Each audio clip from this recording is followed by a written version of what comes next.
Concrete റോഡിന്റെ ഉദ്ഘാടനവും പാവുമ്പ പാലമൂട് കൂരുക്കുഴി റോഡിന്റെ നിർമ്മാണ ഉദ്ഘാടനവും നടത്തി. 17 ലക്ഷം രൂപ വിനിയോഗിച്ചാണ് കോൺക്രീറ്റ് റോഡ് നിർമ്മിച്ചത്. പാവുമ്പ എസ്എൻ ക്ലബിന് സമീപം കോൺക്രീറ്റ് നിർമ്മാണ റോഡിന്റെ ഉദ്ഘാടനം നടന്നു. 15 ലക്ഷം രൂപ വിനിയോഗിച്ചാണ് റോഡ് നിർമ്മിച്ചത്.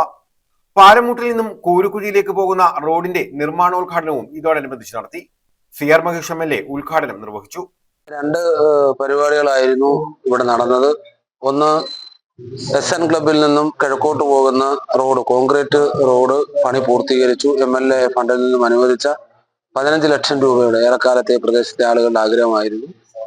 ഒപ്പം പുതിയ ഒരു റോഡ്, കൂരുക്കുഴി പാലം, അപ്പുറത്ത് ആനേടിയുമായി മറ്റൊരു പഞ്ചായത്തുമായി ബന്ധിപ്പിക്കുന്ന തകർന്ന് തരിപ്പണമായി കിടക്കുന്ന റോഡായിരുന്നു.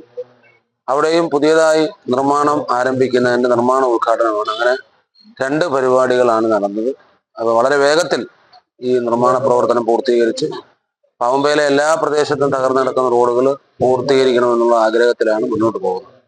ദീർഘകാലമായി റോഡ് തകർന്നു കിടക്കുകയായിരുന്നു. MLAയുടെ പ്രാദേശിക വികസന ഫണ്ടിൽ നിന്നും തുക വിനിയോഗിച്ചാണ് കുന്നത്തൂർ കരുനാഗപ്പള്ളി താലൂക്കുകളെ ബന്ധിപ്പിക്കുന്ന പാലമൂട് കുരുക്കുഴി പാലം റോഡിന്റെ നിർമ്മാണം നടത്തുന്നത്. News bureau, Thazhava.